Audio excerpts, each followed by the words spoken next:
Well, I was one of those kids that grew up in the church, so I grew up with both of my parents.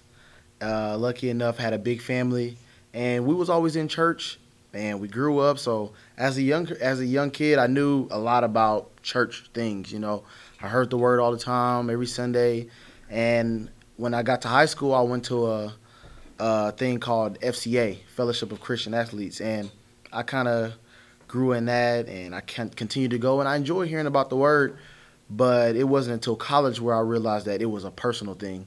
And I always went to church with my family. I always did things and with them. So I'm used to going to church. I enjoy going to church, but I didn't have a personal relationship. So when I got to college, it was up to me to, go to school. It's up to me to go to class. Up to me to go to church. Up to me to go wherever I need to go. So when the responsibility is on you, it makes it more personal. So that's when I decided, well, that's when I was like, I really want to go all in with God, and that's when I made that decision. And of course, it was bumpy, and there was a lot of things that happened. I wasn't perfect. I still made mistakes, but that's really when I decided I was going to anchor down and let me get it right with God. Even though I knew about God, but I just didn't know who God was for me, for myself.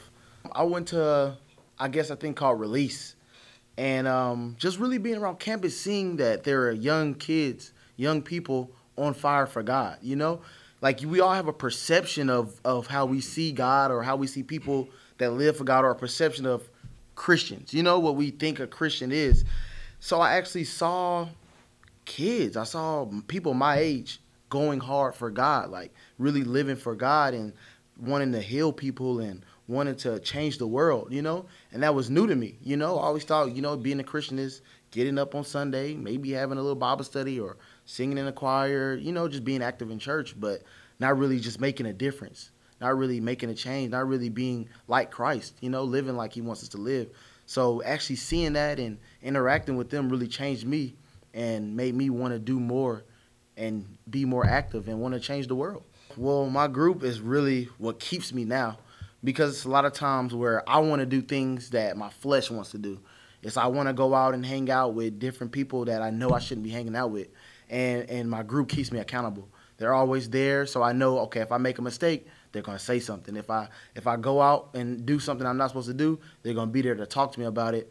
So knowing that they're there, knowing that they're by your side, it keeps you lined, it keeps you straight, because if you mess up, somebody's gonna talk to you, and then it helps you get to where you need to go, because you see them doing what's right, you see them getting in their word, so you're like, man, I gotta get in my word.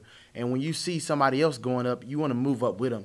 You don't want to be the only one that's kind of stuck and staying there. So being around a good group of brothers really helps, because you can all bounce off each other, you can help each other, you can pick each other up when you're down.